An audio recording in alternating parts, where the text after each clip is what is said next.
Okay. Oh, okay. I think we're live now. Very clickbaity looking. Never mind. Oh. Well, we're live. Yeah. Better put on my radio voice. Wait, that's more of a sultry voice, isn't it? Yeah, it is. Yeah.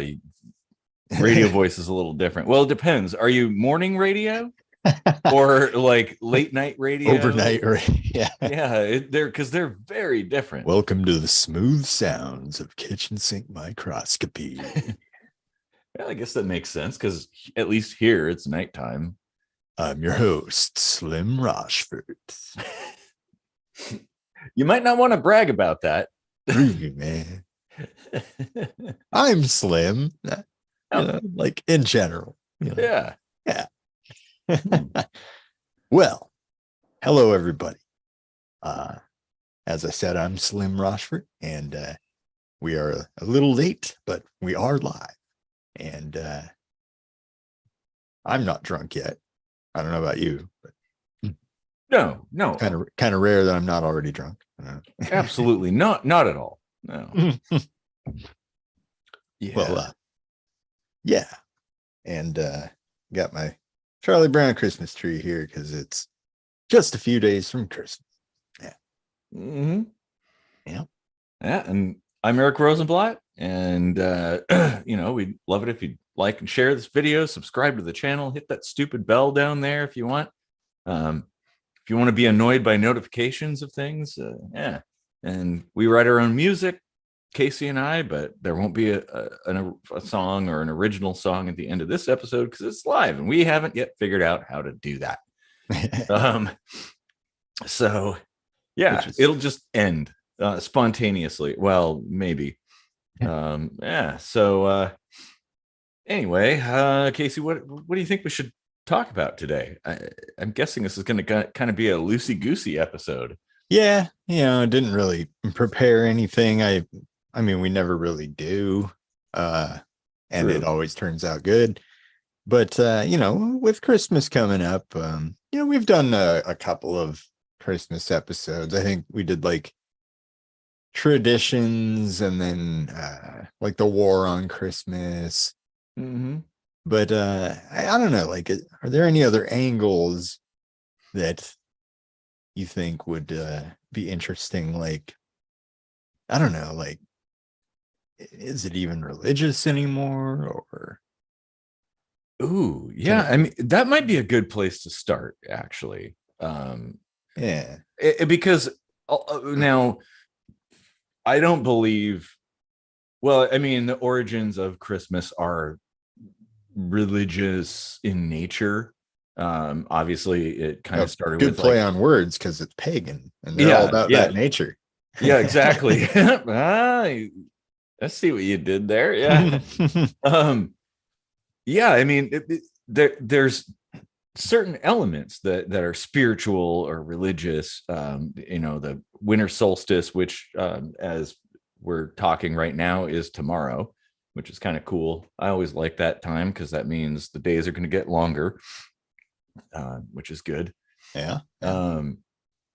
And various cultures have their own kind of similar things. The Christian religion is actually kind of just based on pagan stuff. Like all of the elements that make up Christmas, aside from the whole Jesus thing, which doesn't even make sense to celebrate right now at this time of year. All of them they originate with a completely different time period and a different culture and a different religion, essentially. But I think now, at least in many places, I know there are a lot of people who are deeply spiritual or religious, and they see Christmas as a time that's connected with that, with their faith. But the wider world, really, it's not really religious anymore at all. People love ritual and they love reenacting things from the past and all that. So all those elements are still there. The Yule log and the Christmas tree and Santa and gift giving and the Yule log like is kind of funny. They're not even trying to hide that little aspect of pagan culture. Yep. Like they're just like, yeah, this we stole this from Yule. Yeah. We're not going to change the name. It's not a Santa log, Yeah, which would be kind of funny because it's like in the fireplace and maybe Santa dropped a log on his way up. You know? Mm-hmm. Yeah. Well, yeah, the Yule log is certainly a pagan kind of thing. But then it's kind of transformed, as many things do, with cultures interacting and different peoples interacting, that they sort of adopt one thing or another and they change it to kind of fit their own culture, I guess. That's a normal thing, and I think that's a good thing. That's basically evolution. But I think largely the religious aspect of Christmas is not really present anymore. No, and even in devout religious families, like I was brought up in. I mean, we went to church on Christmas Eve, but it wasn't like a primary focus of the holiday or anything. Like it's all about, you know, family getting together, exchanging gifts, having some dinner.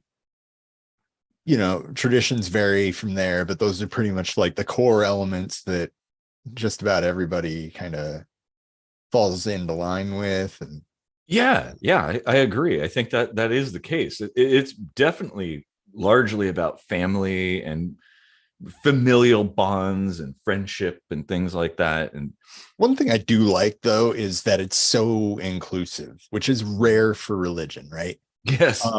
Like anyone can celebrate it. Atheists, Jews, whatever. You know, like if you want to celebrate it, you know, everyone's happy to oblige. If you don't want to celebrate it, they tend to be a little, I don't know, persnickety. Yeah, exactly. What are you, like, bah humbugging everything, you know? So that's not so cool. But I mean, like it is pretty inclusive, which is nice. Oh yeah, it is. And I think mostly people are pretty accepting of everybody, and there's so many elements from across the world and across time that are incorporated into Christmas, and they're all like good stuff. There's nothing bad in Christmas. There isn't like any kind of like hate in Christmas. It's all about forgiveness and love and doing a good thing for your fellow humans, like going above and beyond for people, which it's like, yeah, that's a good thing. How can anybody have a problem with that? You know? And the fact that it doesn't matter. It's like completely unrelated to any religion specifically. It's just kind of like, well, anybody in their own way can experience the magic of Christmas, whatever it is. For some people, it's I wonder what the OG Yule celebrations were like. Like what have sex. we piled on top of? Yeah, probably sex. That's basically that's a good part of the tradition. I think I'm going to recognize that this year. Yeah. Well, I mean, if you go into pagan stuff, fertility was a big deal. Yeah. It was celebrated. I don't have that so much, but well, but I mean, you can still celebrate and attempt things. You don't necessarily yourself have to be fertile. So, you know, it works out in the end. Load some blanks and then empty the chamber. Yeah, exactly. It's still fun. Yeah. Oh man. Oh shit. Demonetized. I had a thought that I was considering, and I can't remember what it was. And it was actually sex? Well, that's actually what sort of distracted me from the thought that I originally had. Like I had something completely unrelated to that in my mind about Christmas and stuff like that. It'll come to me eventually, hopefully. Maybe it was sex.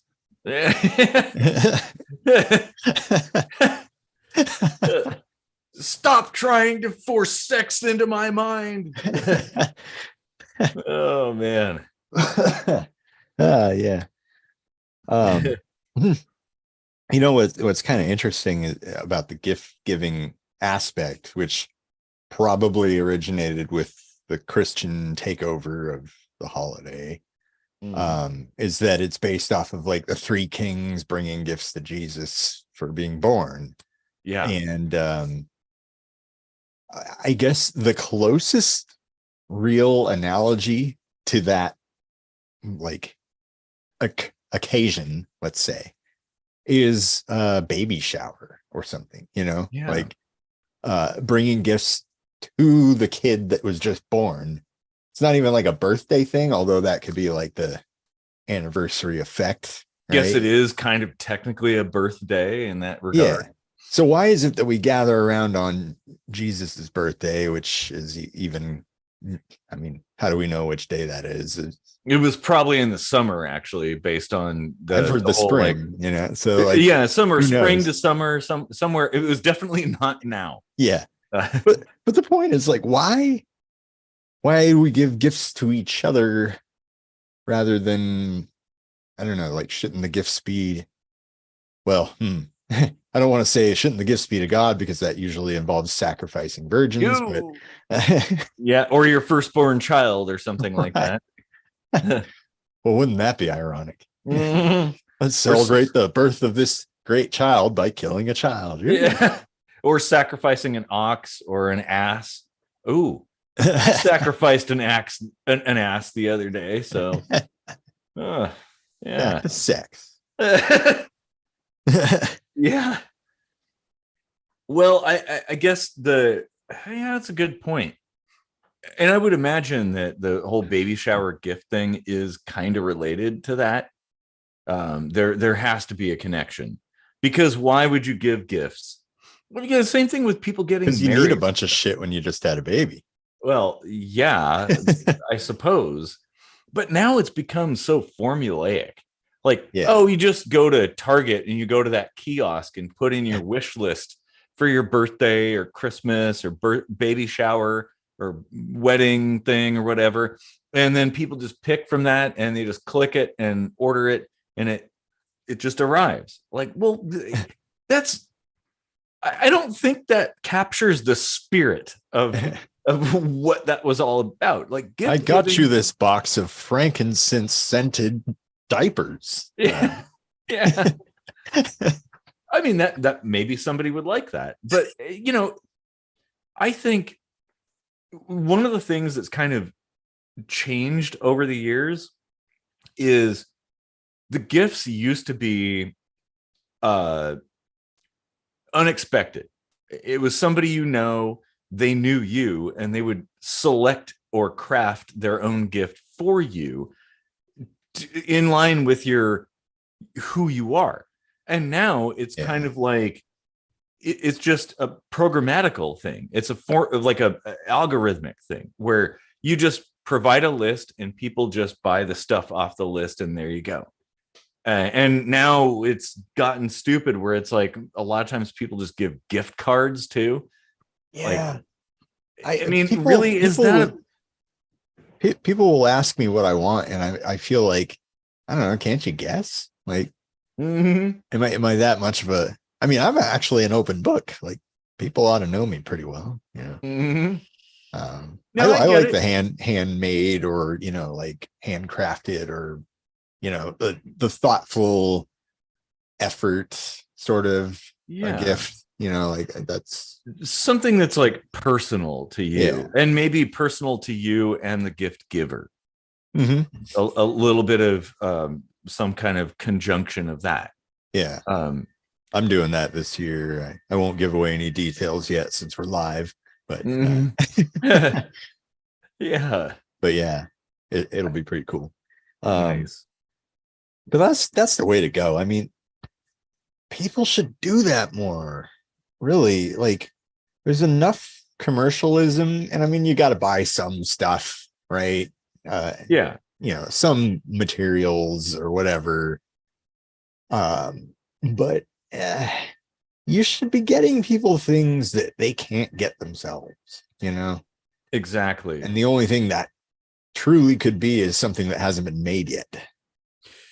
Well, yeah, absolutely. And maybe it could be something really rare or obscure, or a relic from the past that you've talked about many, many times. Like, oh, I finally got you this thing that you've been mentioning, that like there's hardly any of them out there.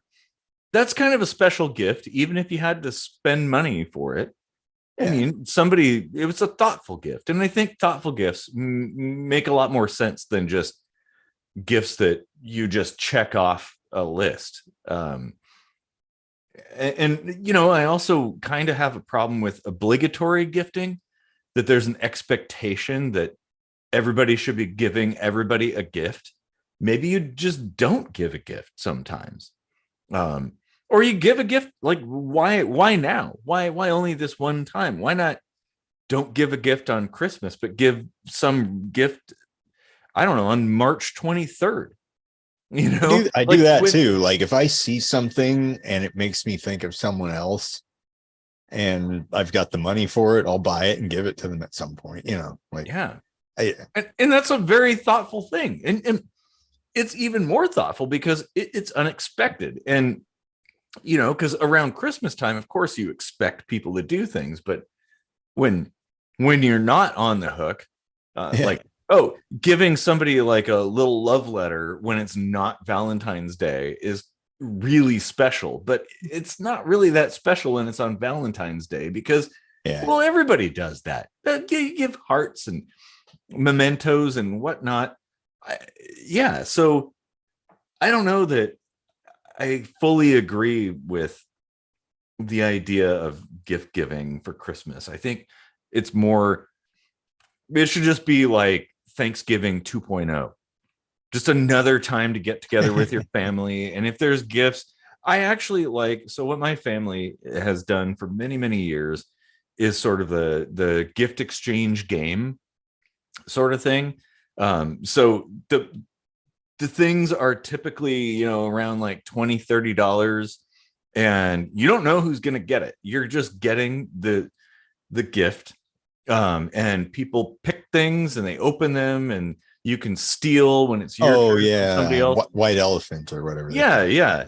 And that's fun. kind of fun. It's a hell of a lot of fun. And I've actually gotten some really neat things that way. I've also gotten some stinkers that way too. Oh my God, dude. I got a bottle of cognac that way. Oh, nice. Yeah. I had a bottle of bourbon in like a wooden cage that took me a shit ton of time to open up to get to.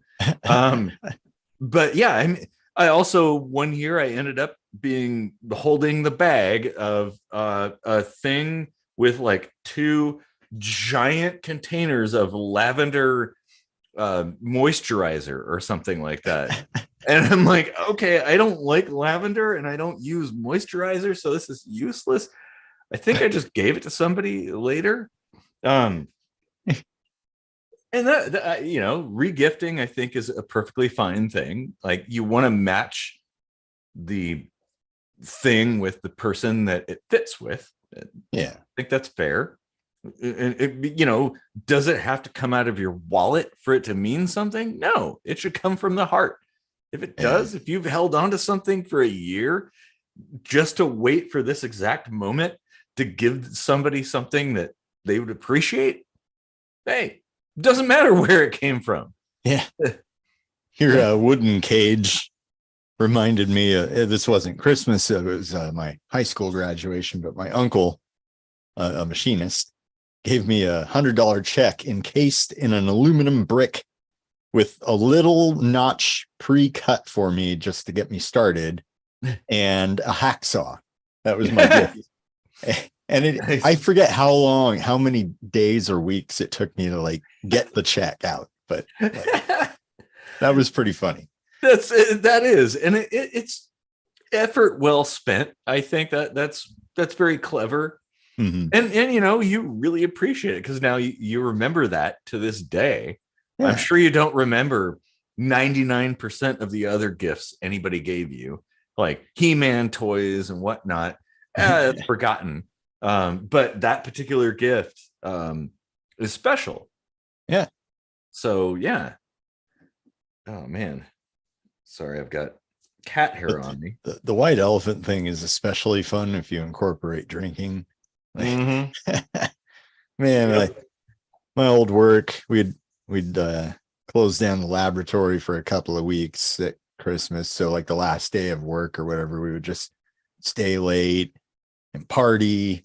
Mhm. Like everyone would bring some food and alcohol, and usually the gifts were alcohol. So we would like play the game, open all the gifts, and then start pouring the alcohol and do some other games and stuff. And oh man, it was just like, woo.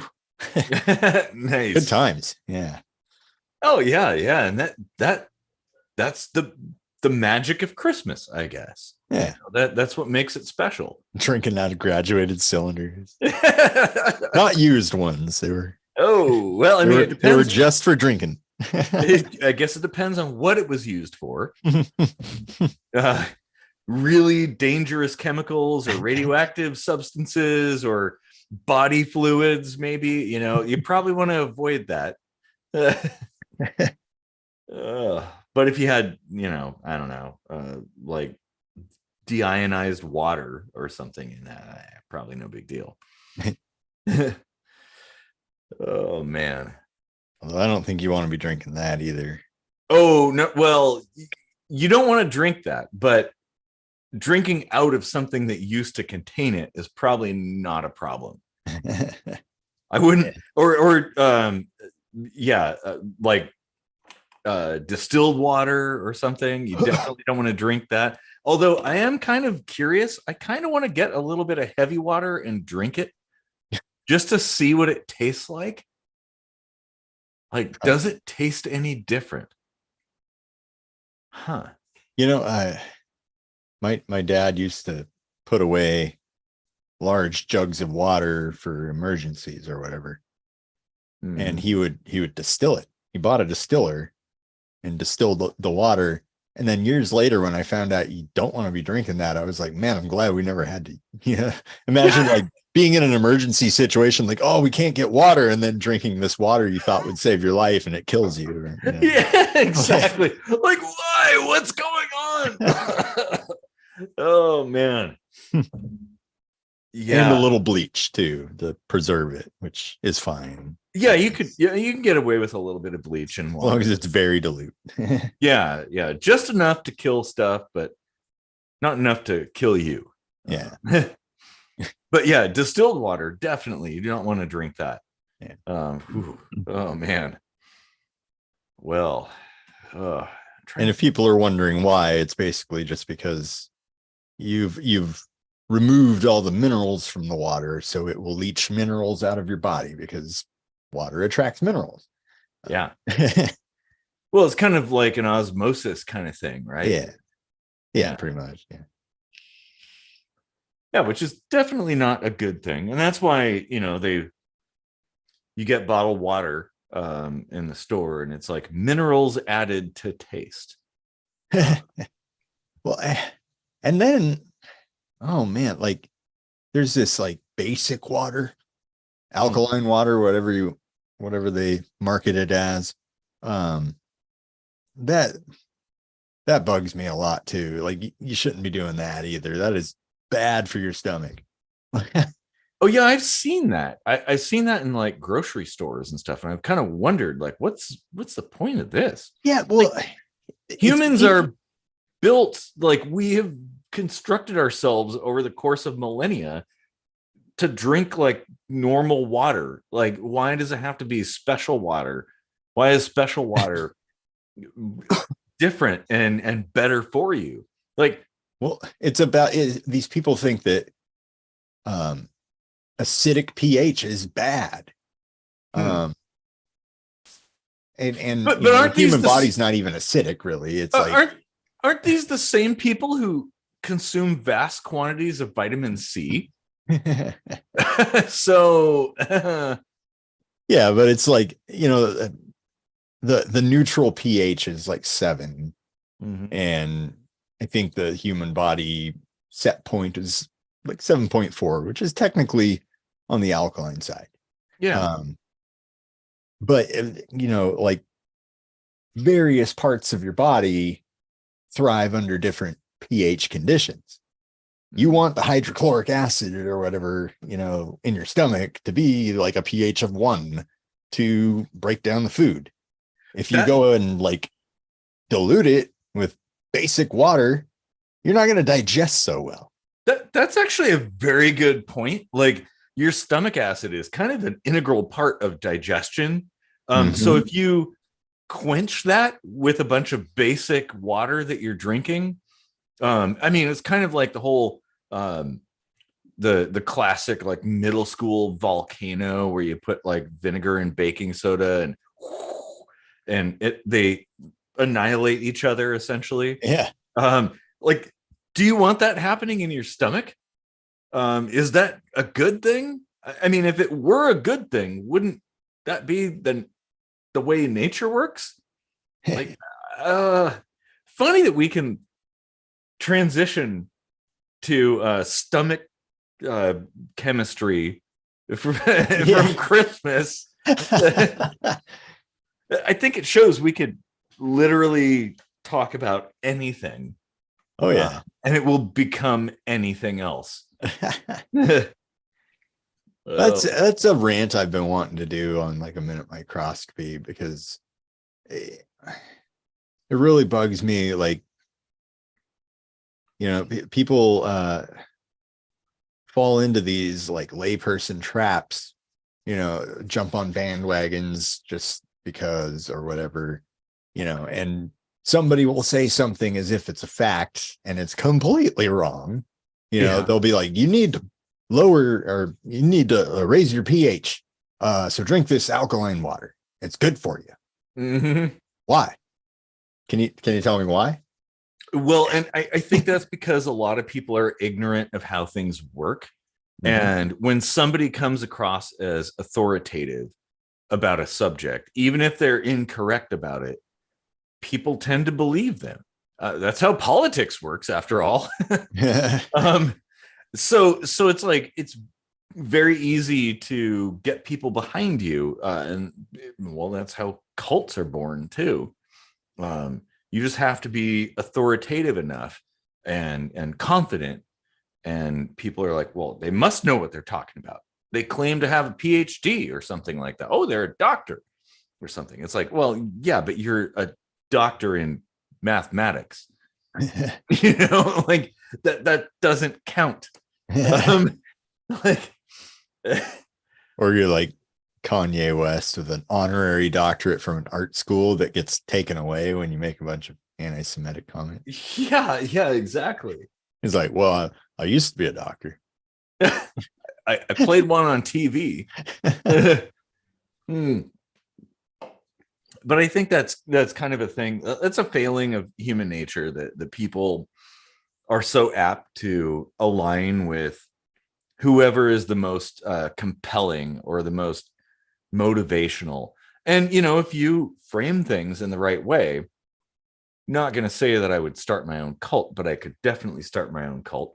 But if you frame things in the right way, you could certainly manipulate people's feelings, their fears, their uncertainties against them to get them to align with you and be your cohorts or your cult members. And you don't have to you could have like word salad all the time, and that's enough. You just got to sound like you make sense or you know what you're talking about, and people will be like, oh, well, they must be right, and just say a few things. And hey, if you just buy this one, hey, this is the thing they don't want you to know, because oh yeah, and that's all it takes. And that's how you make millions of dollars and gain millions of followers.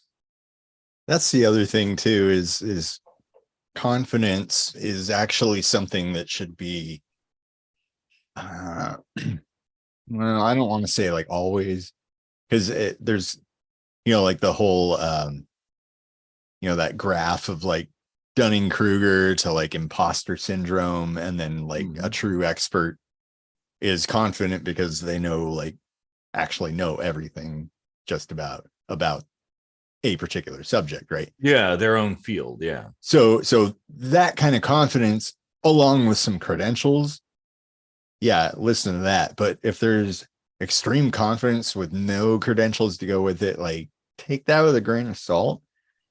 And it's always the people saying, well, I don't actually know all the answers, that people are like, oh, well, you don't know all the answers, you must not be any kind of expert, I'm not going to listen to you. Well, but the actual scientists are the ones saying that, right? That's the thing. That's my point, is like, there's a huge chunk of people, really smart people, that know a whole lot about stuff, that don't know all the stuff.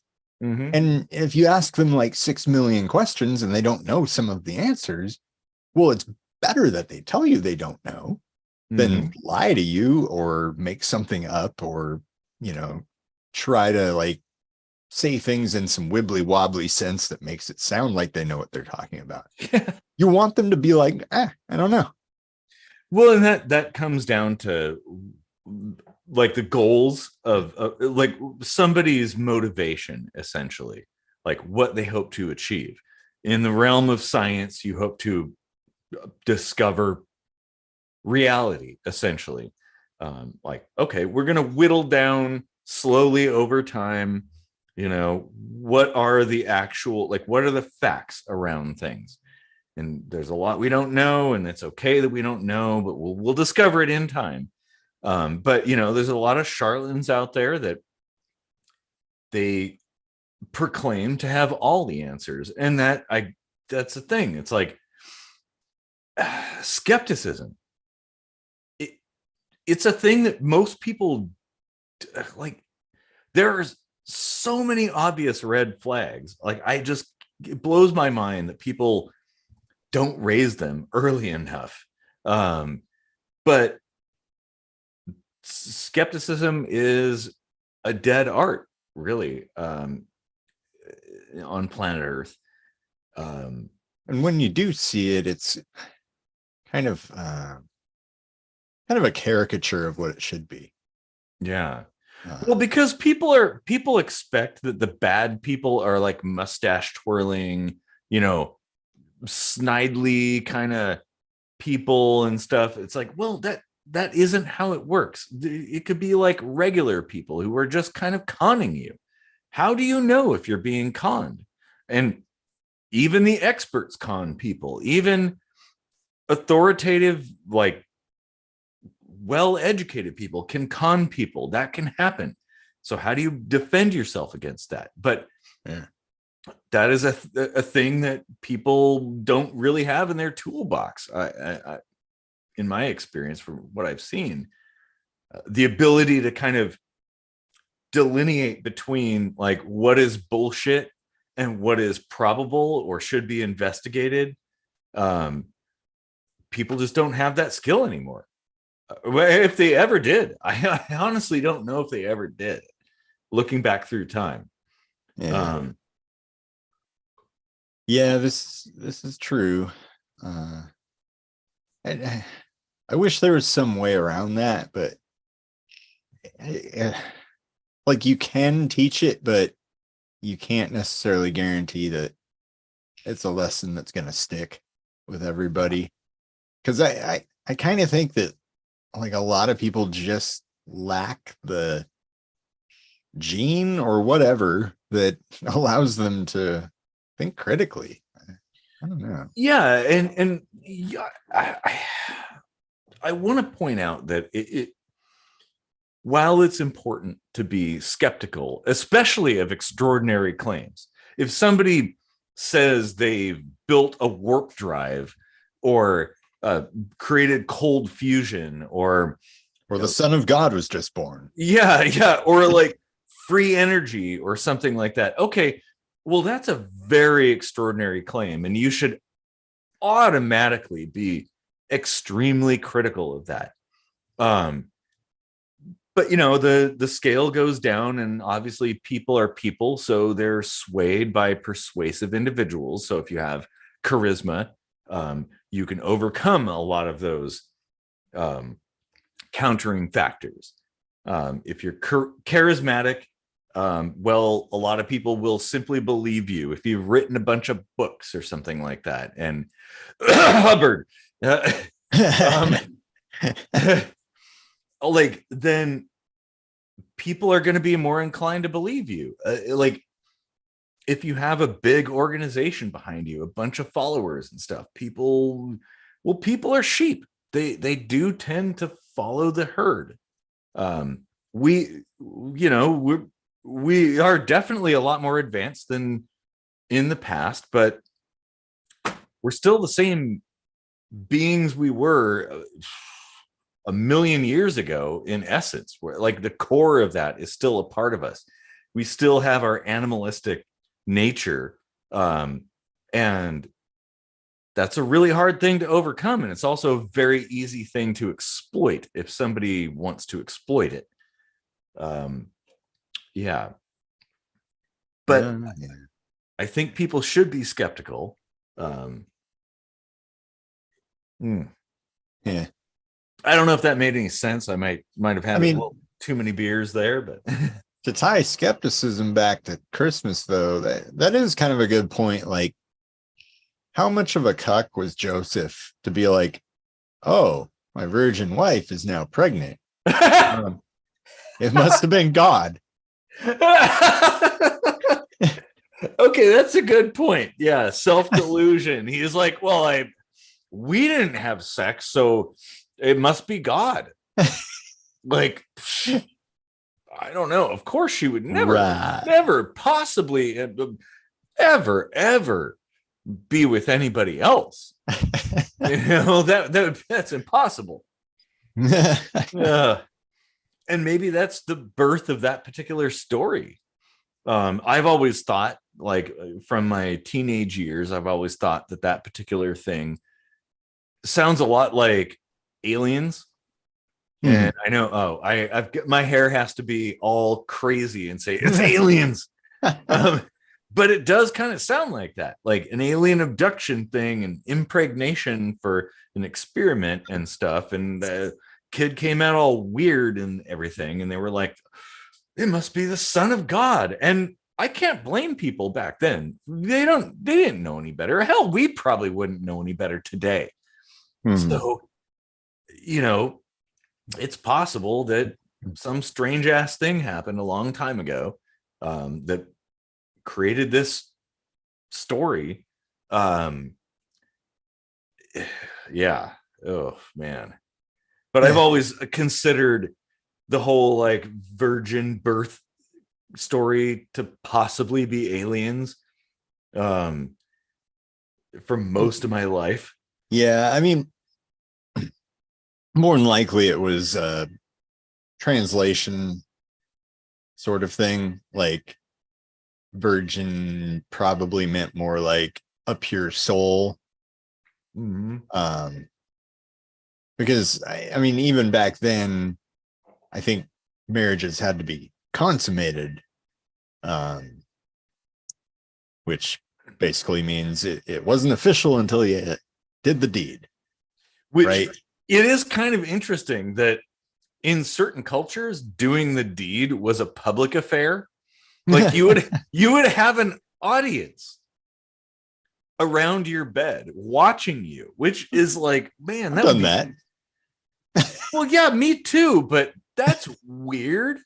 Like, I would think that'd be strange for a lot of people to experience, especially prudish people who all these Puritans and stuff like that. They didn't have the Christian religion to make them prudish yet. So, well, people were prudish long before the Christian religion.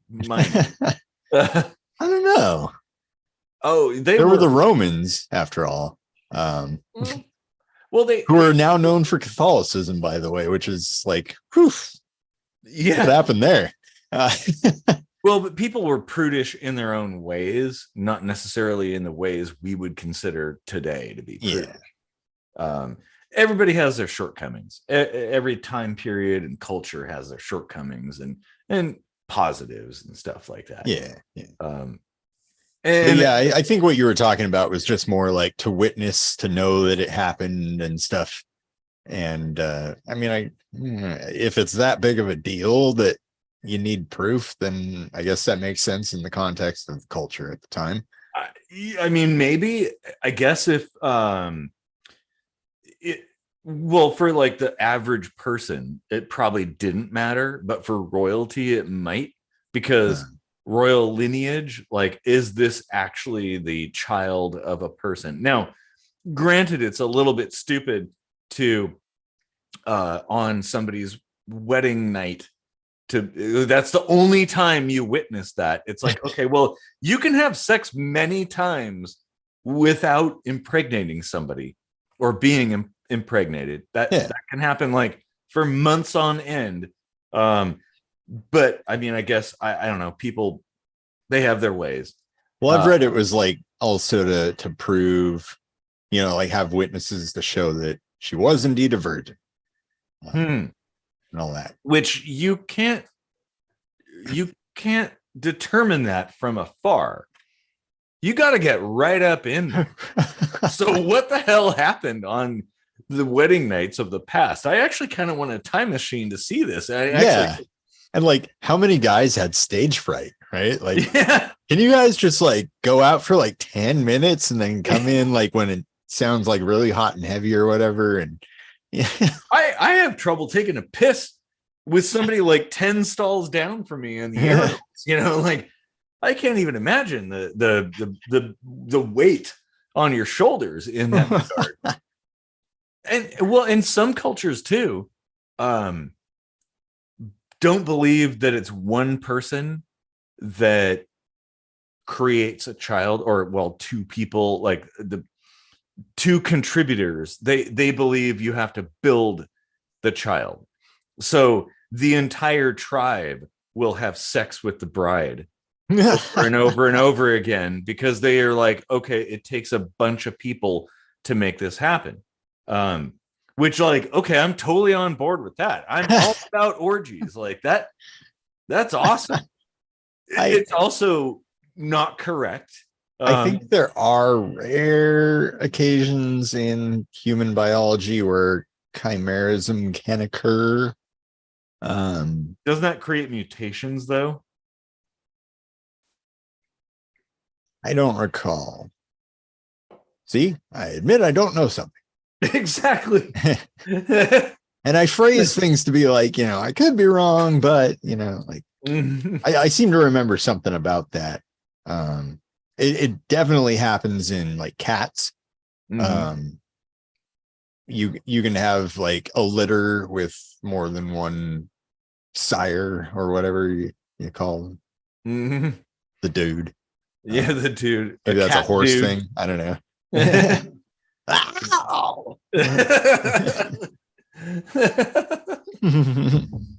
Oh man. Let's see if I can find something to have sex with. If only we had the technology, I could like have turned you into the cat for that brief moment with the cool outfits and stuff. Oh man. Oh, we got a comment. Maybe Mary was raped and Joseph was trying to protect her. That's a possibility as well. That could be, especially with the like we've just been talking about these last few minutes, like the certain prudish aspects of culture and society. Then to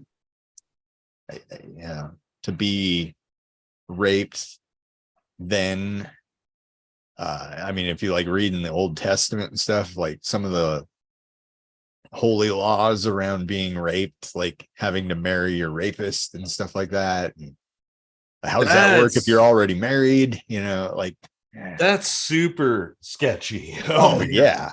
Like dude, if feminists had time machines, they would instantly drop dead of a heart attack 2,000 years ago. Like they just step out of the time machine and be like, oh my God. Yeah, things were pretty crazy back in the day. Yeah. Oh man. And that's fucked up. And a lot of that carried in the text, like that's one of my biggest problems with religion is just all the bigotry that comes with it. And that's not with every person that follows the religion, obviously. Yeah. But it leaves the door open for those kinds of people to feel this holy justification for being an asshole. Well, yeah, and my personal gripe with most religions is hypocrisy. It's one thing if you have a belief, that okay, that's your belief, and I guess that's sacred in that regard. But for your own self, it's not going to be sacred to me. I don't believe what you believe. But as long as the principles are adhered to, regardless, across the board, then okay, those principles might stand. Like I can't necessarily argue with them. But if you make exceptions to principles, like, well, okay, it's okay for us to do this, but not okay for you to do this. Well, why? Explain that. What? That makes no sense. Like, or, oh, well, it's okay or not okay to do something in this context, but well, if you change a few variables, then all of a sudden it's completely different. And now, well, what used to be advocated by God is now punishable by death. Like, yeah. Okay, that sounds very hypocritical. And well, you know how I feel about that. Yeah.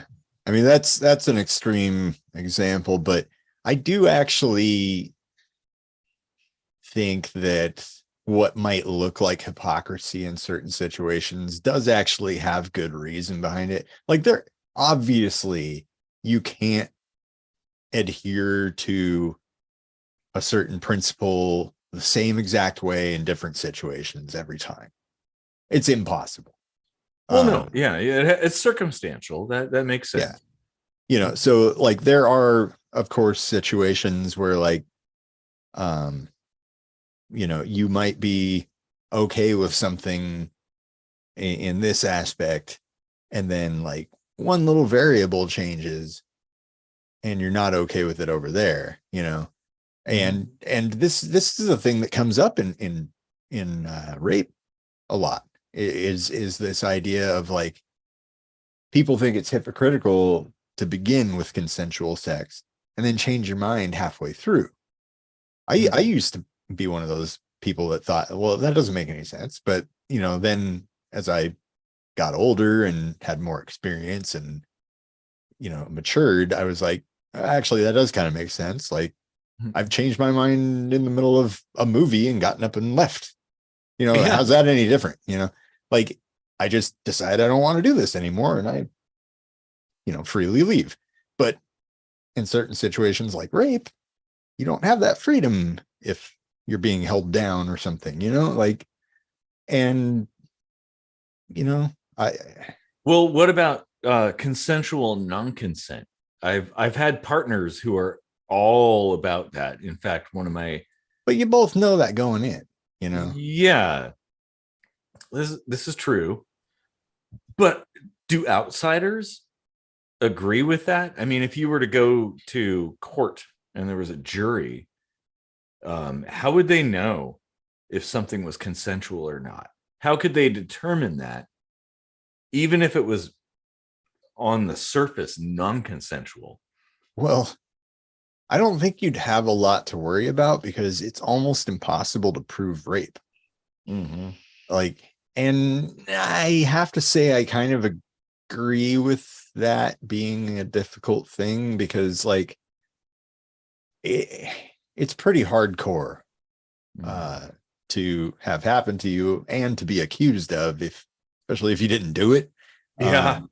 Oh yeah. Or if you didn't know you were doing it. Like if somebody changes their mind and doesn't say anything and then later says you raped them, it's like no.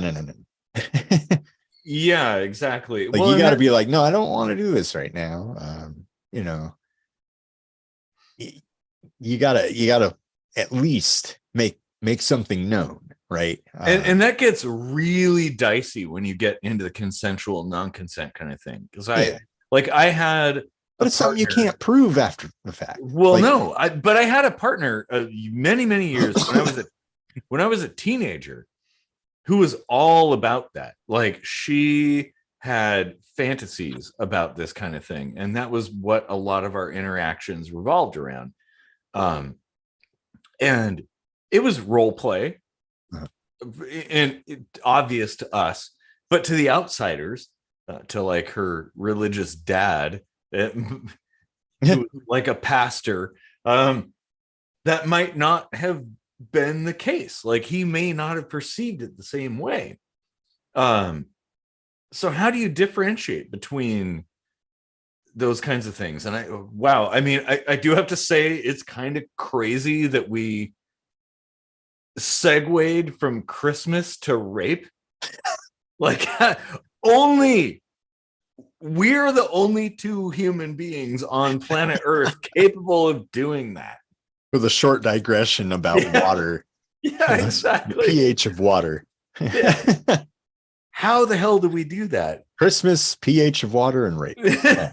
Where else are we going to go? I feel like there's connections here that we're gonna finally realize at the end of the video. But really, how do you know? How do you know what's genuine? How do you know, like, if somebody consents to a thing? Especially given that a lot of consent involves non-consent. People do enjoy that. They like occasionally forceful surprise birthday things. parties, you know? Yeah. Like, most people, I mean, even if you don't like being surprised for your birthday or whatever, typically there isn't really a big deal made about it if you don't like it, you know? Like, remember Worf? Oh, Like,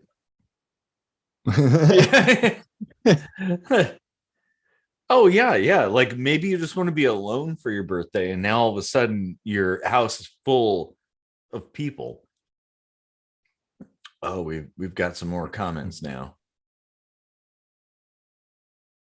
all you can hope for is that both parties remain honest. Yeah. Yeah. I mean, even that, like, yeah, that can be dicey too if that communication isn't clear. Like, one person could think it was consensual the whole time, the other person might think they expressed themselves clearly enough. And you go to court and nobody was there. You both agree that you did have sex.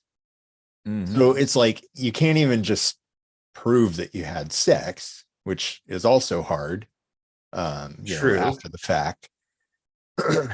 It's exceedingly difficult, nigh impossible, to prove a rape. Well, and yeah, honesty amongst yourselves is one thing, but you're judged by third parties.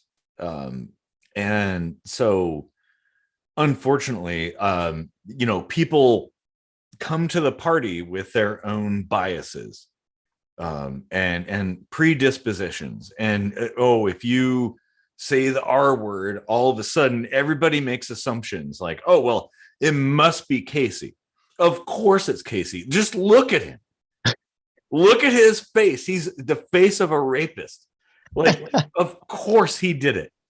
And rumors circulate, and tabloid and news articles travel around, and people just form opinions that have nothing to do with the facts, but they have to do with feelings. And yet those are the people who ultimately make the decision. And I don't think that's right. Because yeah, I mean, how do you prove intent? How do you prove You can't. what's in somebody's mind? How do you prove what happened when you haven't witnessed it? Even if you have video evidence of a thing, that doesn't necessarily explain what was going on. All you're seeing is a window into an experience, and that doesn't necessarily tell the whole truth.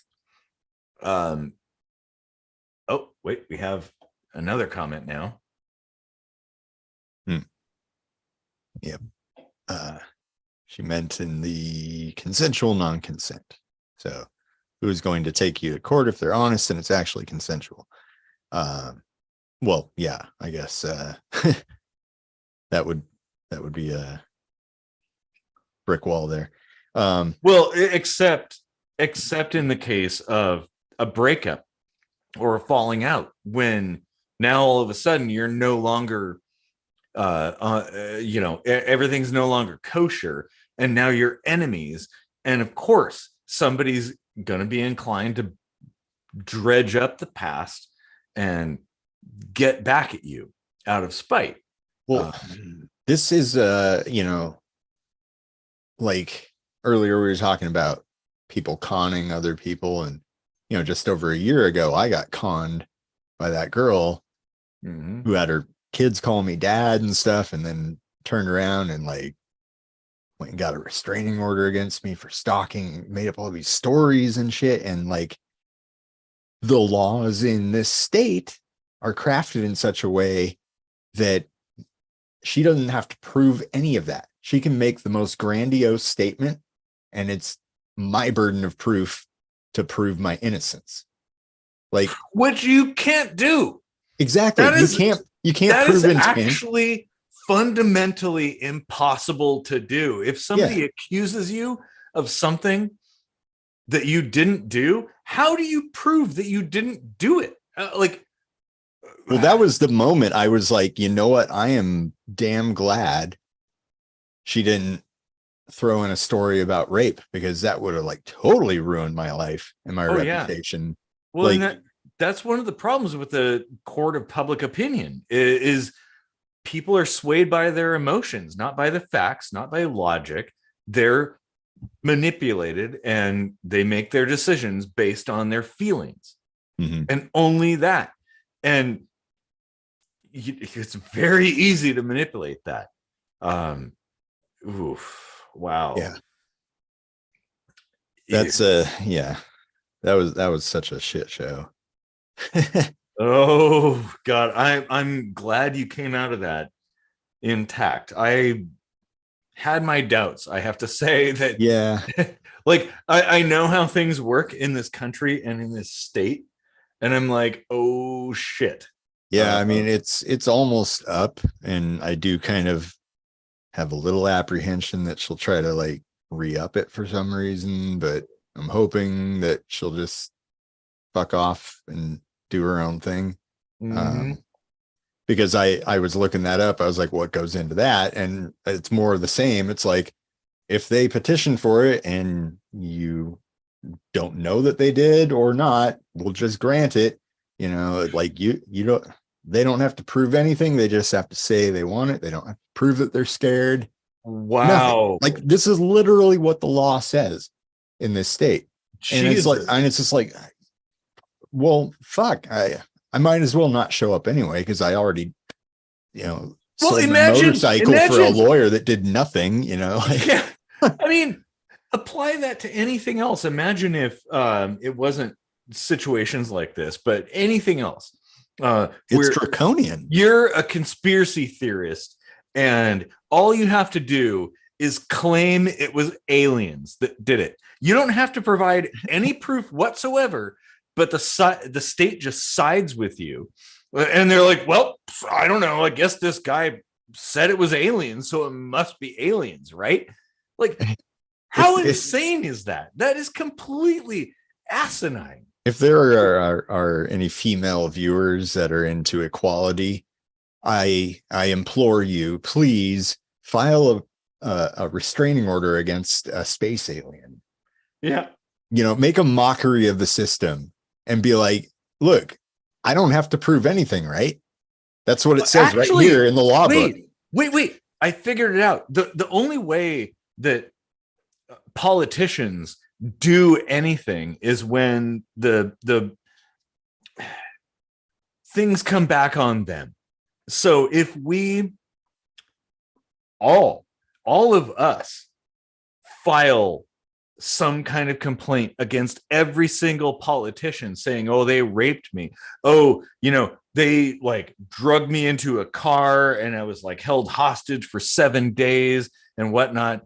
Like, do it to every single politician. And only then will things change, because now that system is turned back on them. And they've crafted it in such a way that it's so easy to just vilify and destroy a person based on nothing but like hyperbole, just a couple of random statements and conjectures. Well, and that whole law is only written that way because we vote judges in, and the judges want public support, and it's fashionable to side with the woman no matter what, no questions asked. Yeah. So the law is written that they will always,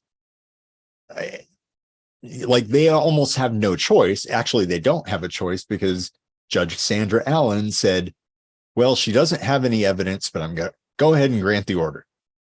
And I was like, excuse the fuck out of me. Like, wow. Yeah. And I cannot wait to like campaign to vote her out. I keep watching every ballot. Why don't you just make your own accusation, unfounded accusation, and just see what happens? But I'm a guy. It doesn't work for guys. Yeah. It's literally written for women. Well, okay, then fine. Maybe a woman needs to do that to another woman. Yeah. Like, a little twist in the matrix. Yeah. Hey, what are you gonna do now, huh? Yeah. Oh, that was not that we're implying anyone should do anything illegal. Well, we're already demonetized. It's not illegal. It is working within the legal framework of the system. Yeah. Because true. What is illegal? And there were things yesterday that were illegal that are now legal today, and vice versa. And things change. People conflate right and wrong with legal and illegal. Hey, if we remember, there's a minute microscopy I did about that very thing up there. Maybe this is like the third one or something. Yeah. Like way back. Well, just because something is legal doesn't make it moral. It doesn't make it morally correct. It just means that it almost never does. Actually, in fact, state-sanctioned immorality is kind of the norm. I mean, fucking wars, right? Right. Like, how is that possible?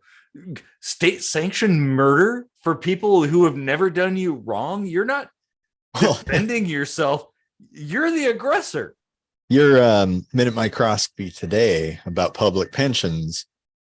I ended up having a comment exchange with somebody about, affording stuff like that. And I was like, well, like everybody gets a pension in Germany, and it works. And he's like, well, that could never work here because we spend trillions on war. I was like, how about we back out of the wars? Wait, do we need to be sticking our dicks in every fucking skirmish around the world? Oh my God. Yeah. Well, what a novel concept. How about we just don't go to war? Like, don't aggress ourselves against anybody else. Wouldn't that be nice?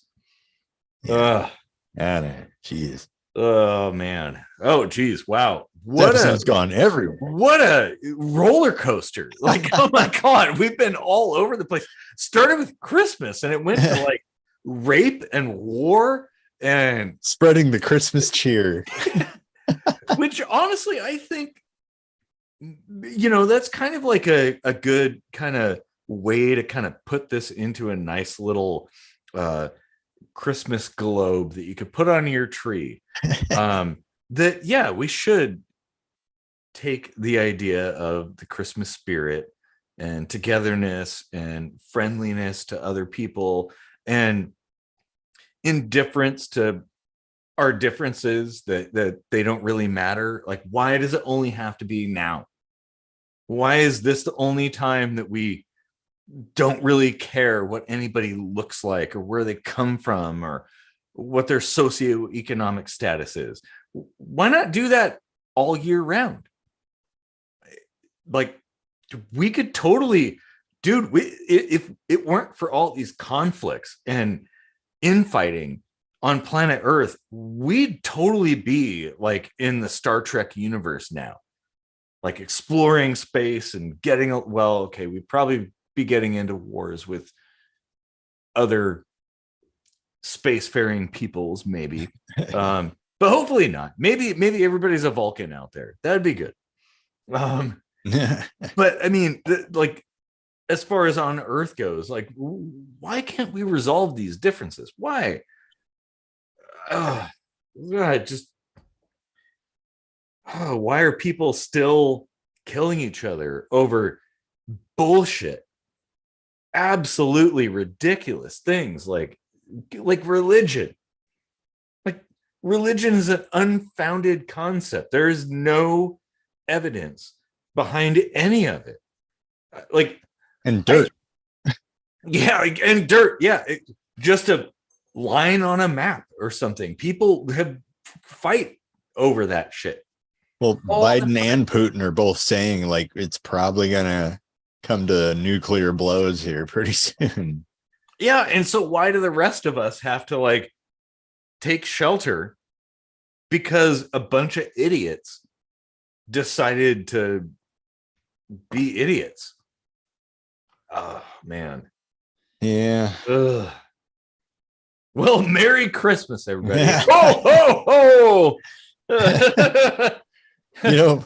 By next year we should like handcraft I don't know, like a fixed amount of kitchen sink microscopy ornaments for the tree and auction them or something and give it to some kind of charity that'll fix the woes of the world. That would be cool. Oh yeah. I mean, in whatever capacity, I'd like given our viewer base, I'd like it to be the most efficient possible charity that does the most good for the least money. Yeah. We've got a year to investigate like what would be the most efficient charity. Yeah.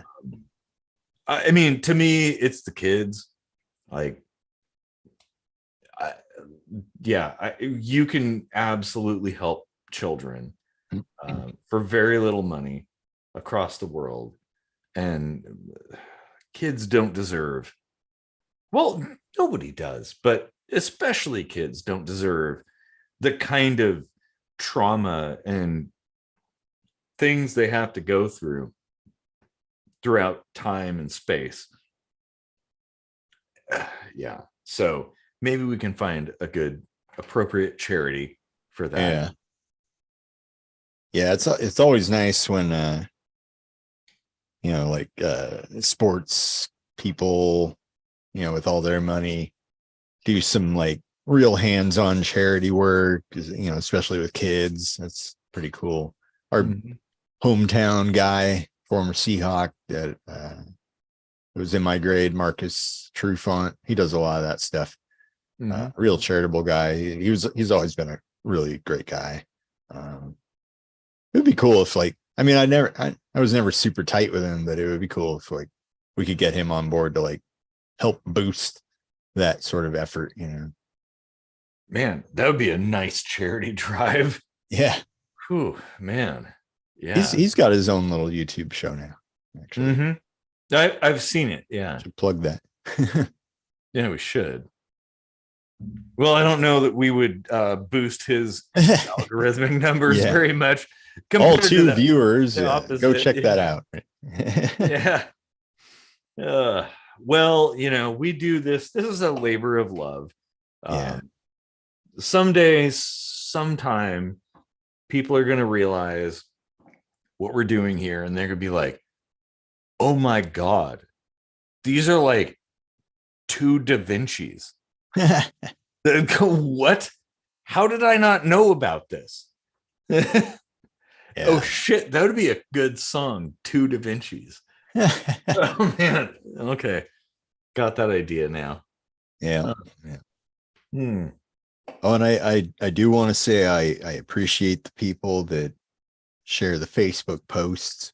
I might just point out that there's a little checkbox where you can include the original post, and that would help, because then it's not just a video, but it actually has like a little blurb about the video too. Nice. Just want to put that out there. But we do appreciate that. Yes. Yeah. Everything counts.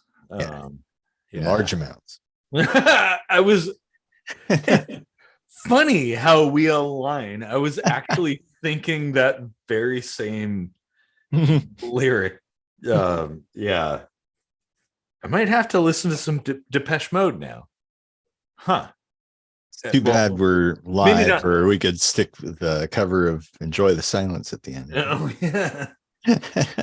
Oh, man. Well, someday we're going to figure out how to incorporate stuff and have a soundboard and get music and put logos and videos and things over the top. But for now, just deal with it. Live episodes are live, and recorded episodes are pre-recorded. Yeah. This is a good one. Like, how yeah. I don't know how we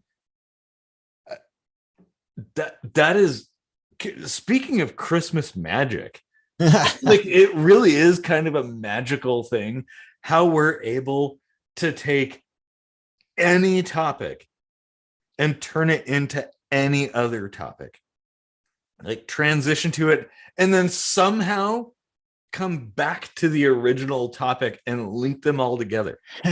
Nobody else can do this. Like, that is a unique thing to kitchen sink microscopy. Like, only we can do this. That is pretty cool. Yeah. Oh man. And it's something that I think a lot of people have the ability to do.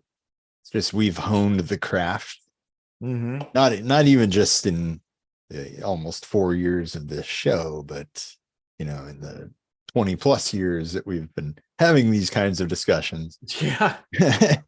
Oh my God. Imagine if we had been like streaming on YouTube. Well, you couldn't stream in like the early 2000s, but imagine if we had a YouTube channel back when we were roommates and it just continued on.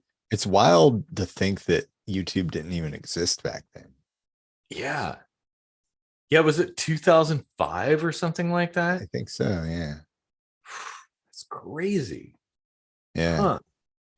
Oh my God. Yeah. 2005 when Phineas Google created YouTube.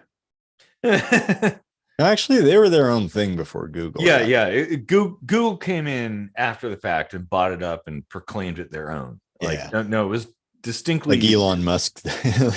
Yeah. Elon Musk did. I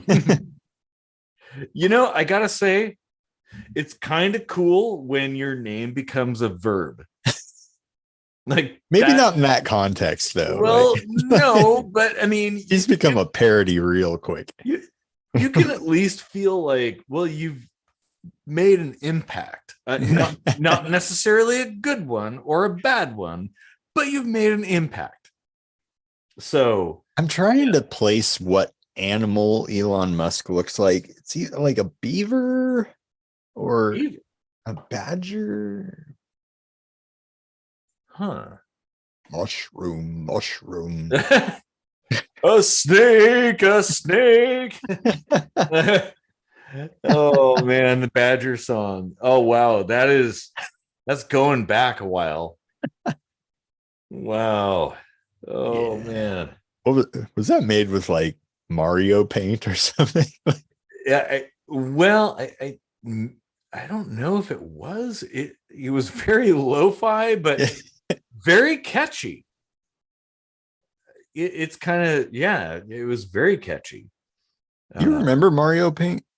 oh God, I loved that. That was a badass. Like it came with a mouse and everything. Like Yeah, um you could draw things, but there were games you could like create music. Although, granted, the music was kind of like some sound effects and a couple of instruments, but it was functional for what it was. And on well, a video game console, that's revolutionary.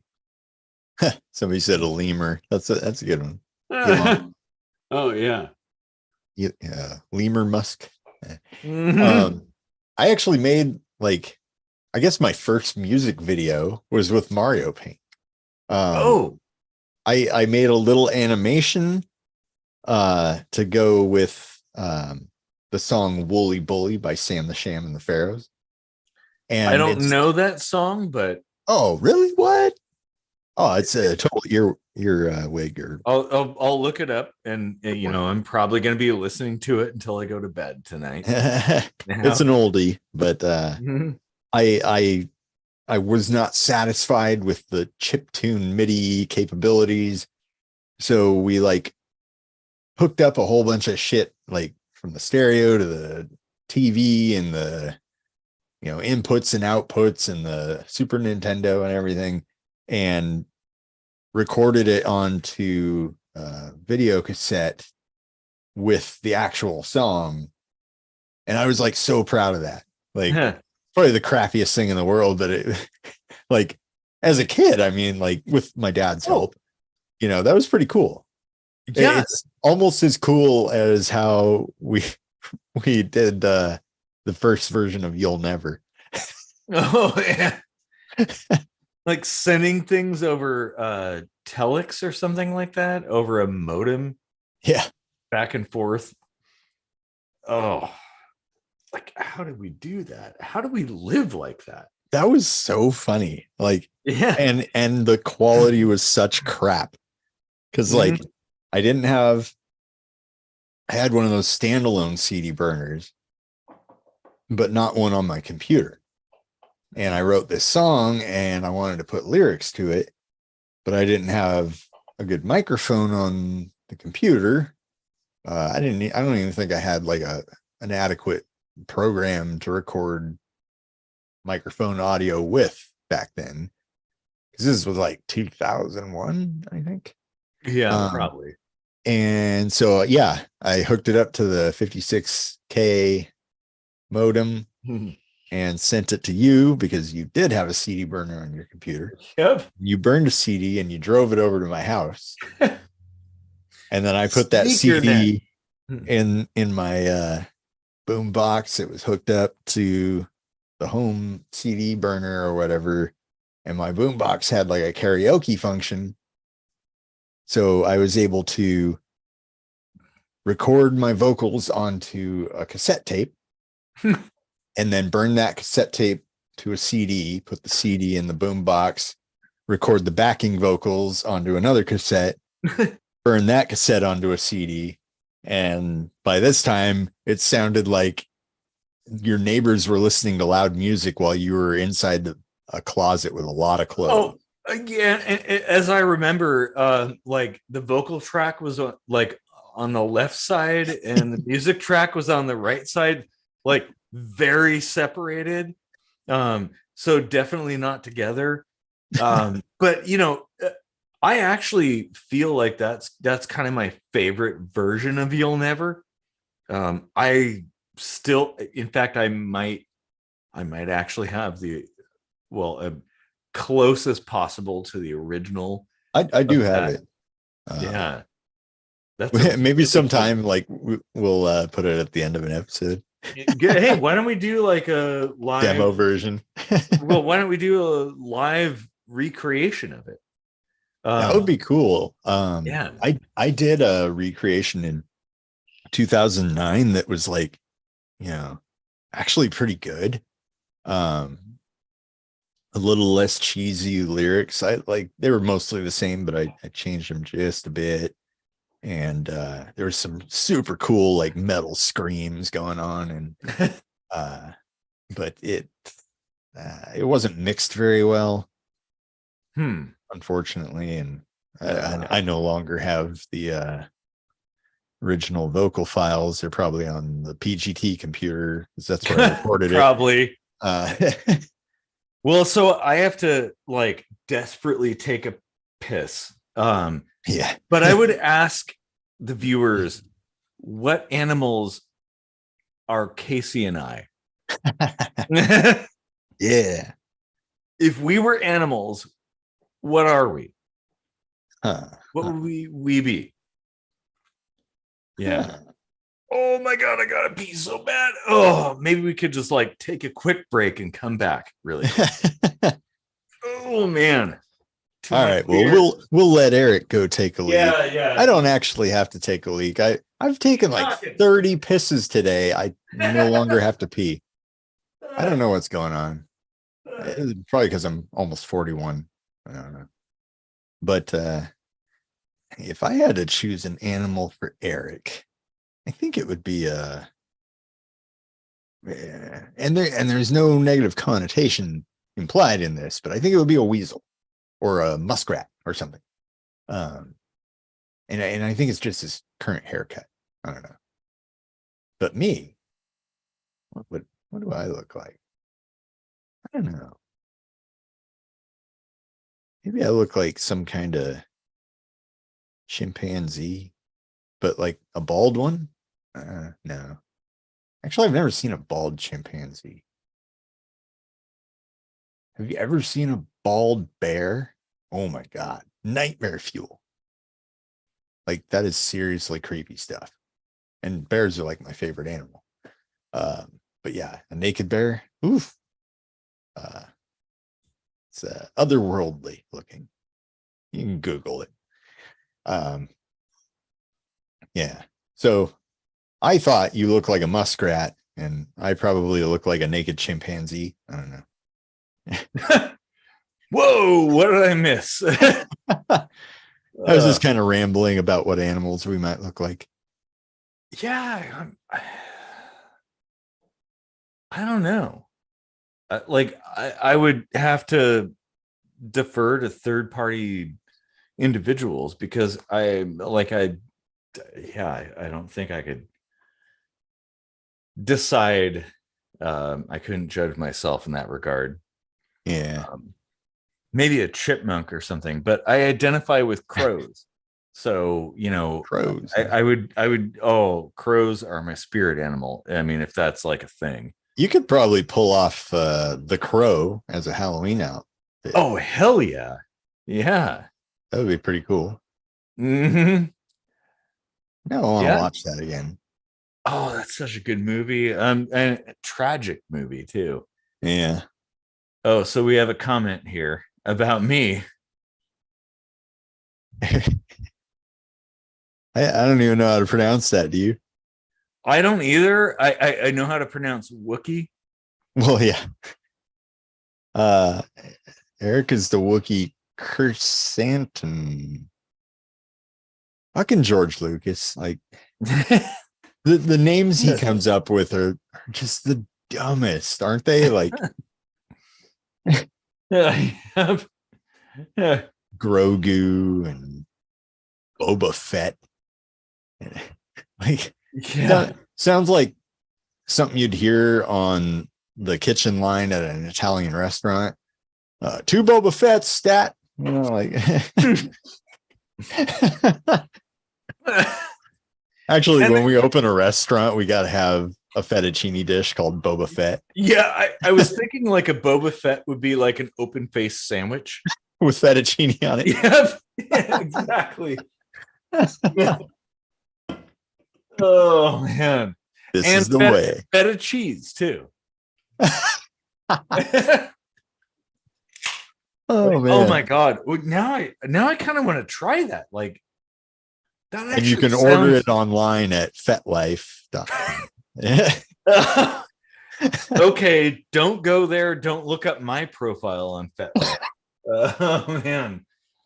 Uh, Ooh Granted, boy. I have a limited presence, so I don't have much to lose there. So, hmm.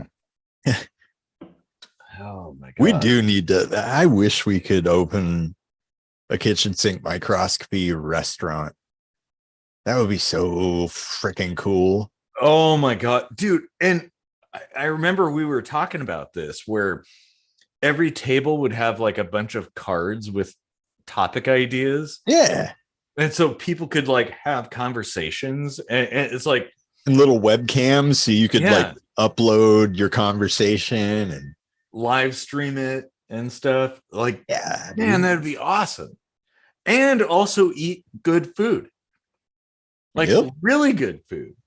Like, I think between the two of us, I mean, I'm not much of a good cook, but I do know food. So I think we could make a pretty decent restaurant. Yeah, I eat it every day, in fact. Yeah. Sometimes multiple times. Mostly multiple times. Yeah. Are we? Wait a minute. Oh, wait. Not multiple enough. And that's why I'm Slim Rochford. Oh, But yeah, like I remember putting a lot of thought into that. Like have it be 24 hours, just like the old days at Sherry's or whatever. yeah. Like if your conversation is going, it just goes. And Mhm. we could have like a stage and we could do live on stage shows like we did a year ago for my birthday. And we could Which have bands play was there. awesome. Like, Yeah. and Like, during the day, we could rent it out to like yoga classes and TED Talks and shit like that. hell yeah. Oh, man. That would be cool. That would be awesome. Oh, my God. Yeah. Well, and that's something that I loved about Sherry's is it was kind of like Cheers. Any time of day or night, there was always somebody you knew who was there. And you just sit down and people would like congregate and crazy conversations would emerge and like multiple tables would join together and have conversations and you'd make friends with people you didn't know before and didn't know you should make friends with. Like, And there man, were it was multiple awesome. Sherry's to choose from, Yeah. like Oh, Pearl Street, Union, UP. All three of those are gone now. mhm. Uh, Is Union gone now? I thought it was oh still yeah, there. Really? Union's empty now. What? Yeah, Oh pretty man. pretty recent. Oh, I'm crushed now. Yeah, I all thought that's that was left still is like there. 72nd and Hosmer, and then there's one here out by me. And then Lacey, I think, has one. I know that one. There's a Yeah, Denny's and a Sherry's across the street from each other, as you would expect. it's crazy. End of an era. Yeah, I know. I mean that era ended a long time ago, but it's nice that this show is carrying the tradition of that conversation. You know, And we haven't had Ted and Joe on in a while, we should. Oh, and Big you're right. James. Yeah, No, you're right. We should. We should totally do that. those are always good ones. I haven't talked to either of them in a long time. Yeah, yeah, I've been hella busy. Like I haven't really even had time to like do much back end work on the show. I feel bad, Hmm. but you know, it is what it is. Life happens. Dying parents. Yeah. Oh, aren't they all? Yeah. Oh man. Life. Yeah. Well, I think it's important that like our message, what we stand for, is worth sticking it out for. At least Yeah. in my opinion, I think leave a legacy. That's what I've always said. I don't know if that was a saying, but I've always said that. I'm sure somebody has said that in the past. Probably, yeah. I can't be the only one. Well, and I don't have kids, so what other choice do I have to like influence the next generation, to pass Right. on what I've learned? And I've learned a lot, like kind of an insane amount of stuff. And yeah, so I want to pass it on to the next generation to make the world a better place, hopefully. Yeah. Wouldn't it be nice if there weren't wars? That'd be a good thing. Yeah. We're like awarded the Nobel Peace Prize, like, Oh man, for ending dude. war. Oh my god. I would probably simply drop dead at that point. Like, okay, well, there's nothing else I can accomplish now. Hmm. Hmm. Yeah.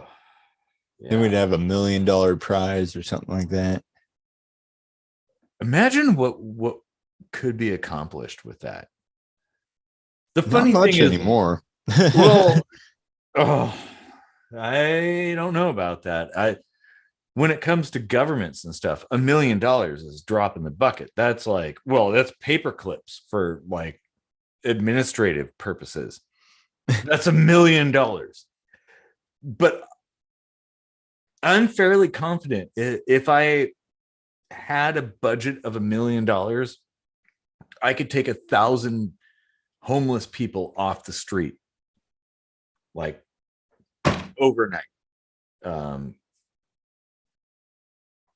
Or yeah, I mean, there's so many possibilities, and maybe that would be the thing that would be a quandary. It's like, well, where do I focus this resource? Do I put it towards this or that? Like, I don't really know. Like, I can't. If you use your Nobel Peace Prize money to make the world even more peaceful, do they give you like a Nobel Uber Peace Prize? Is it like 10 million then? Is it That'd just be like awesome. exponential? Yeah. Oh man. Oh yeah. If we win it every year, it just like goes up by a factor of 10. Like, oh yeah, because I could like wholly function on like 10 grand or something like that. I like, that's fine. I just want my sailboat. That's it. After that, I'm good. Like, any more amount of money I don't need. So I'd rather leave a legacy, like affect change, make the world a better place. Well, leave things better than when you came, right? That's kind of a core philosophy of mine. Randy was telling me about boat ownership. He had to sell his because like the upkeep and the moorage and everything is like more than a house. It can be. I mean, it depends on your boat. Mine, I think it was a big one, but yeah, mine is basically like a couple of VPN subscriptions. That's about the cost of that. So it's not like stupid expensive, but it does add up. does that include like the wear and tear on, like the salt water on the boat itself? Oh no, like no, no. upkeep and repairs, and that is simply just to have your boat in the slip. oh yeah. Yeah. So you're responsible for all the other stuff. Yeah. Yeah. Although honestly, if you look at the numbers, and I've run the numbers, if you happened upon a liveaboard marina, it would be way cheaper to live on a boat than live in a house or an apartment as things currently sit. Way cheaper, like significantly cheaper. So just in moorage versus mortgage, or like in all-in costs? Because It sounded like the all-in cost was actually like more than a house.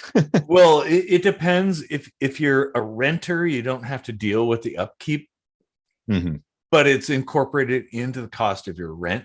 So it's kind of the same thing, but house maintenance is very expensive. Boat maintenance, kind of similar.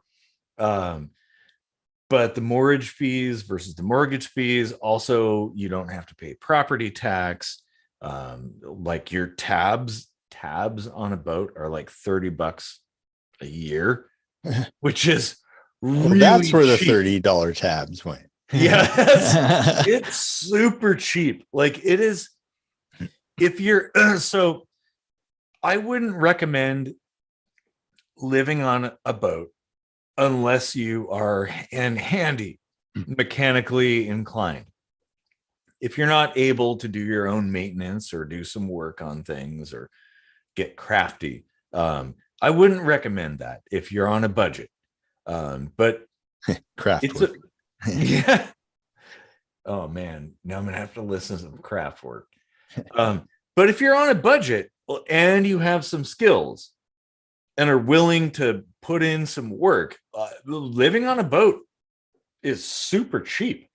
Like, depending on where you live and what kind of boat you have, it might be, instead of, around here, it's like $2,000-$3,000 a month just for rent or a mortgage. Living on a boat could be like $500-$600 a month, including utilities, which I have a utility bill downstairs that is almost $700. Oh, like, so it's like, and oh man, so if I don't have to pay that, I could totally afford to live on a boat. Yeah, just some thoughts. Yeesh.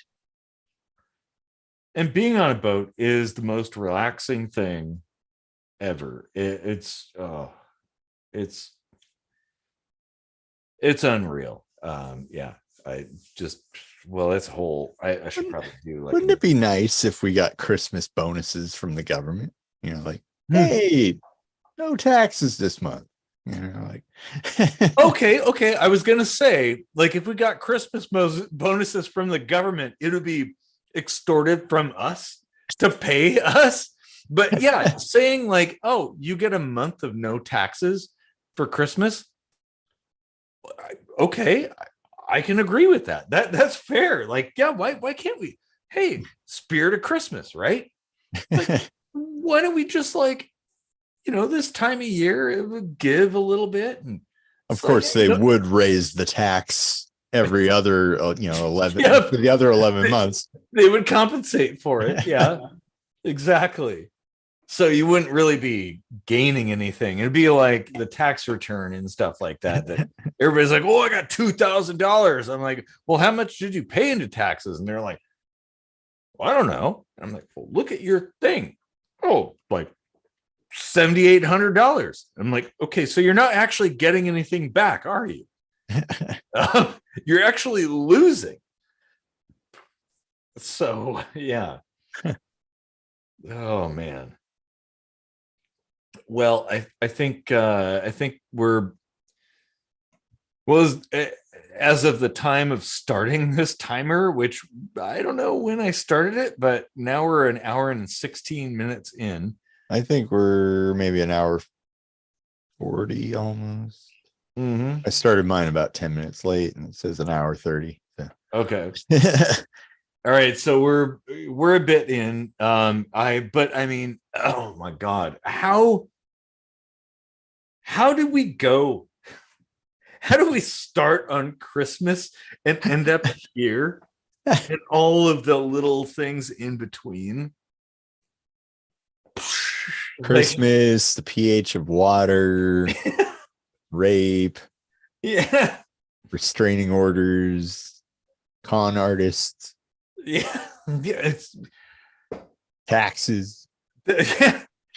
There is no other YouTube channel that even comes close to what we're able to accomplish. Yeah. Oh man. And what animal Elon Musk looks like. Mm-hmm. Well, and I'm still thinking like what we look like too. Yeah. What animals are we? What indeed? I kind of want to like take a vote of, if we were animals, what would we be? And maybe not just based on looks, but based on behavior. Yeah. I still think I would come out as the crow. Possibly. Yeah. You're always wearing black. So this is true. Yeah. This is true. Yeah. Yeah. Are there albino crows? Ooh. I'll have to ask Doug. Oh, albino crows. That could be a whole episode. Is that just a seagull? It might be. They actually look quite different. Yeah, well, seagulls have entirely different different physiology too. Yeah. Crows can't poop in flight, and seagulls can. Seagulls are actually one of the few birds that can poop in flight, which is why I don't like them. Yeah, because they constantly poop, and because they can poop in flight, they just kind of poop all over everything as they fly, where you can't touch them. And it seems like they aim for cars. Yep. So there have been multiple times I've been wandering around the streets, and I've seen, or I heard seagulls, and I looked up, and there were seagulls flying, and I'm like, uh-oh, they're getting close to me. And I would walk away, and they would deviate course to be right over my head, and I'm like, get the fuck away from me. What the hell? Why? What? Stop. So, fun fact, I've been shit on by a seagull twice in my life, and it was on the same exact day. Like, I was having lunch with my parents. I was a kid down on the waterfront somewhere at like Anthony's or something. And we come out, and we're walking along the pier, and shit's right on my head. So drive home, I take a shower, I go outside to play, get shit on again. Oh man. That is the kind of luck I have in my life. So when like good things happen to me, I'm like, oh, this is so awesome. Well, maybe the seagulls are making you appreciate like the limited good things that your way. Oh, so we have a comment. The aim for my oldest sister. Yeah, they do. Seagulls like absolutely are like fighter pilot. They're targeting humans. They're looking at your head, and they're like, I'm gonna poop on that. And like they're like, load. Yeah, 30 points. Yeah, exactly. They probably do make a game out of it. Like, I would. That wouldn't surprise me. Yeah. I mean, what else do you got if you're a seagull? I mean, you eat like a couple of stomach what are those little tablets? The like Tums? No, the fizzy ones. Oh, no, wait.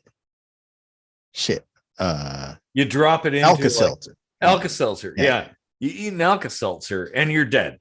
So and apparently people for fun feed Alka-Seltzer to seagulls, which I'm totally not cool with. Like that's wrong.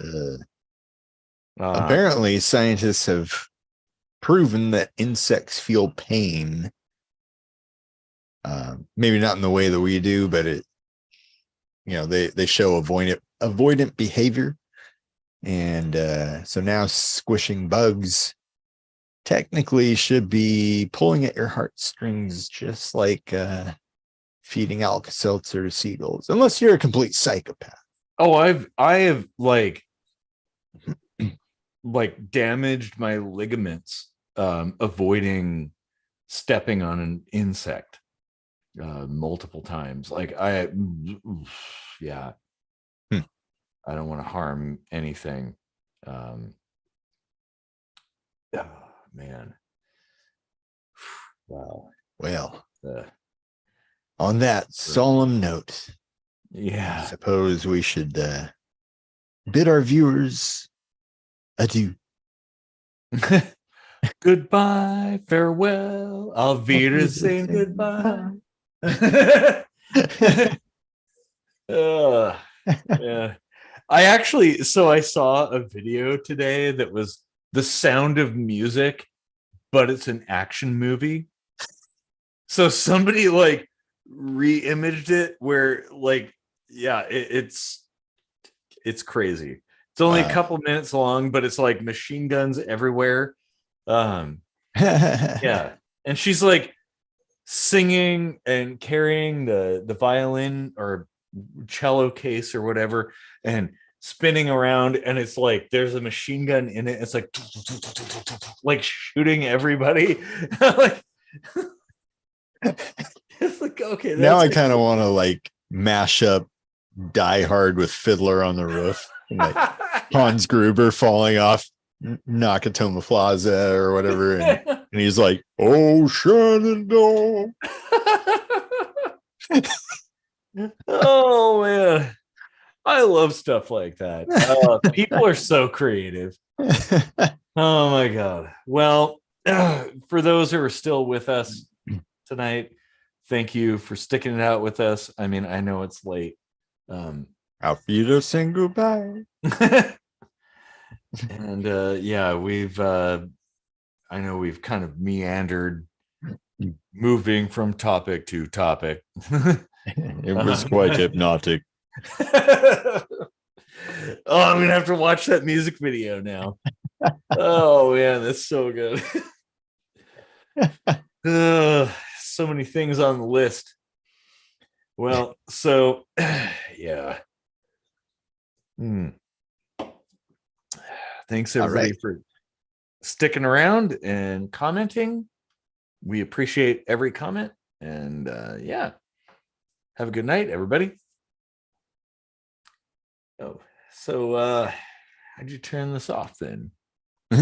Oh, How'd you turn this off then? Hey, I think that should be it. Okay, peace out. Okay, I think I've stopped.